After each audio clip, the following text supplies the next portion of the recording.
Hello everyone, welcome back to the World Conflict Monitor channel. If you are new here, don't forget to hit that subscribe button, because today we are diving into one of the most iconic warplanes ever built, the A-10 Thunderbolt II, better known as the Warthog. This isn't just another jet fighter story. This is about a machine that earned its reputation by saving soldiers on the ground, tearing apart enemy tanks, and unleashing thunder over Iraq in ways that still echo through modern military history. Before we get into the details, let's begin with a quick summary. The story of the A-10 over Iraq is one of grit, engineering genius, and brutal efficiency. When the Gulf War broke out in 1991 and later during the invasion of Iraq in 2003, the A-10 proved itself again and again. It wasn't glamorous, it wasn't supersonic, and it wasn't built to dogfight. Instead, it was built to do one thing better than any other aircraft in history: destroy ground targets and protect the troops below. While sleek F-15s and F-16s soared high above the desert, the Warthog flew low, slow, and dangerously close to enemy fire. It didn't just attack, it terrified enemies and reassured friendly forces. The sound of its GAU-8 Avenger cannon, a monstrous weapon that spits out depleted uranium rounds at a terrifying rate, became the soundtrack of survival for countless soldiers pinned down under fire. Now, let's start from the outside, because the A-10 is unlike anything else in the sky. If you were to look at it for the first time, you might think it's ugly compared to the sleek lines of a stealth fighter. Its wide, straight wings look almost old-fashioned. The engines are mounted high on the fuselage instead of tucked underneath like most jets, and its landing gear looks like something from a bygone era. But every design choice had a purpose. The exterior of the A-10 was built for survival.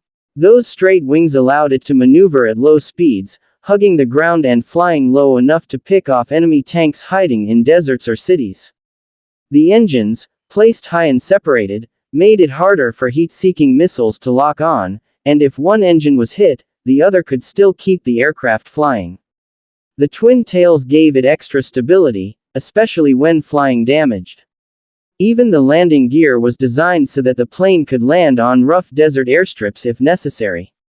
But the most striking exterior feature is the cannon.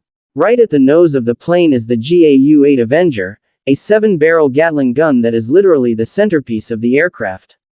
In fact, the A-10 was designed around the gun, not the other way around. Imagine that.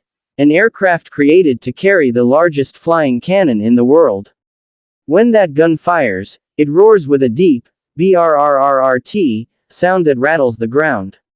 It can fire nearly 4,000 rounds per minute, shredding tanks, armored vehicles, and even hardened bunkers. On the battlefield in Iraq, this cannon became the most feared sound by enemy troops. Soldiers would later recall that the sight and sound of an A-10 swooping down meant certain destruction. Inside the aircraft, things are surprisingly basic. Unlike modern cockpits filled with touchscreens and advanced digital systems, the A-10's interior is rugged and straightforward. The pilot's seat is surrounded by thick titanium armor, often called the bathtub, designed to protect them from anti-aircraft fire. Controls are simple and reliable, because the A-10 was never about luxury, it was about survivability and function. Pilots often described it as being closer to flying a truck than a sleek fighter jet. But that simplicity was exactly what made it so effective. In the chaos of combat over Iraq, when split-second decisions meant life or death, the uncluttered cockpit helped pilots focus on the mission. The short interior story is this: it wasn't pretty, but it worked, and it kept pilots alive. When we move to performance, the A-10 defies expectations. Unlike other jets, it isn't fast. It can barely reach speeds of about 420 miles per hour, far slower than the supersonic aircraft in the U.S. arsenal. But that slowness was its strength. The A-10 could loiter over the battlefield for hours, circling like a hawk, waiting for ground troops to call in close air support. Other aircraft might race in, drop their bombs, and leave, but the Warthog stayed. This gave soldiers on the ground a unique kind of reassurance. They knew the A-10 wouldn't abandon them after a quick strike. Its ability to fly low and slow also meant greater accuracy. Pilots could visually confirm their targets, reducing the chances of friendly fire. Over Iraq, this accuracy was invaluable in urban combat, where distinguishing between enemy forces and civilians was often a matter of life and death. Performance also included durability. The A-10 could take an enormous amount of punishment and still fly. Pilots told stories of returning from missions with holes in the wings, shredded control surfaces, and even missing parts of the tail. In one famous incident during the Iraq War, an A-10 returned to base with half its tail gone, one engine completely destroyed, and hydraulic systems severely damaged, yet it still landed safely.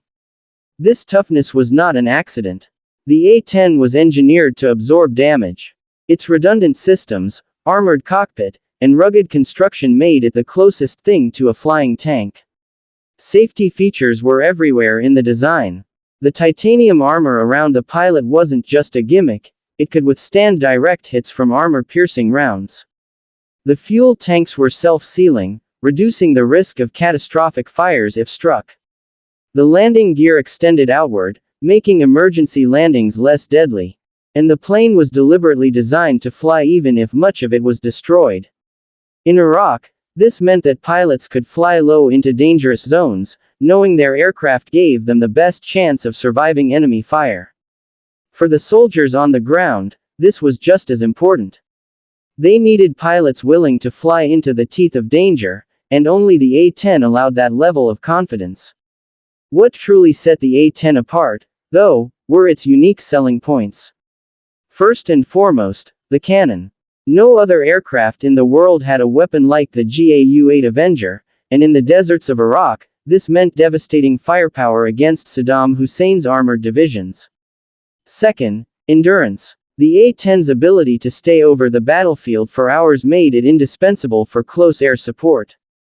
Third, psychological impact. Enemy troops feared the A-10 not just for its firepower, but for the sheer terror it caused.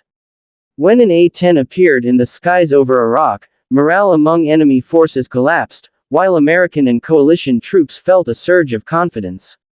Fourth, cost. Unlike stealth fighters costing hundreds of millions of dollars, the A-10 was relatively cheap to build and maintain. This meant the US could deploy many of them without breaking the bank, and their ruggedness meant they didn't require the same delicate maintenance as more advanced aircraft. In terms of price, the A-10 was one of the most cost-effective aircraft in the US arsenal. At roughly $18 million per unit in the 1980s, it was a fraction of the cost of an F-15 or later F-22. Even with inflation, the A-10 remained a bargain compared to stealth aircraft. But its true price was measured in lives saved. Over Iraq, countless soldiers credited the A-10 with protecting them from ambushes, breaking enemy attacks, and ensuring missions succeeded with fewer casualties. That was the real return on investment. As we move toward a conclusion, the legacy of the A-10 in Iraq is clear. It was never meant to be glamorous, and it never won airshows for beauty.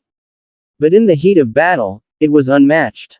From the Gulf War in 1991 to the invasion of Iraq in 2003 and beyond, the A-10 rained thunder over the battlefield. It tore apart enemy tanks, dismantled fortified positions, and above all, kept soldiers alive. Even today, as debates rage about retiring the A-10 in favor of newer jets, many argue that no replacement can match the Warthog's unique combination of toughness, firepower, and loyalty to the troops on the ground. The A-10 earned its place not just in aviation history, but in the hearts of the men and women who heard its roar when they needed it most.